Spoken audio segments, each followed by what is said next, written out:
Дети, которые приходили на предыдущие мастер-классы, когда видят где-то афишу, объявление, они уже охотно рвутся сюда прийти вместе со своими родителями. Они приводят своих одноклассников, своих друзей.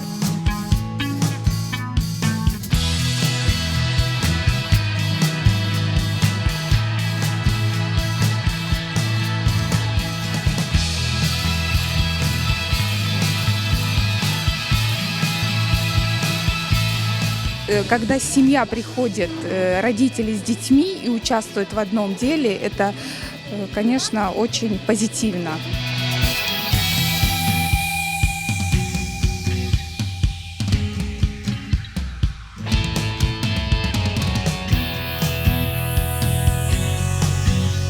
Навыки у меня есть, я научилась, у меня было огромное желание.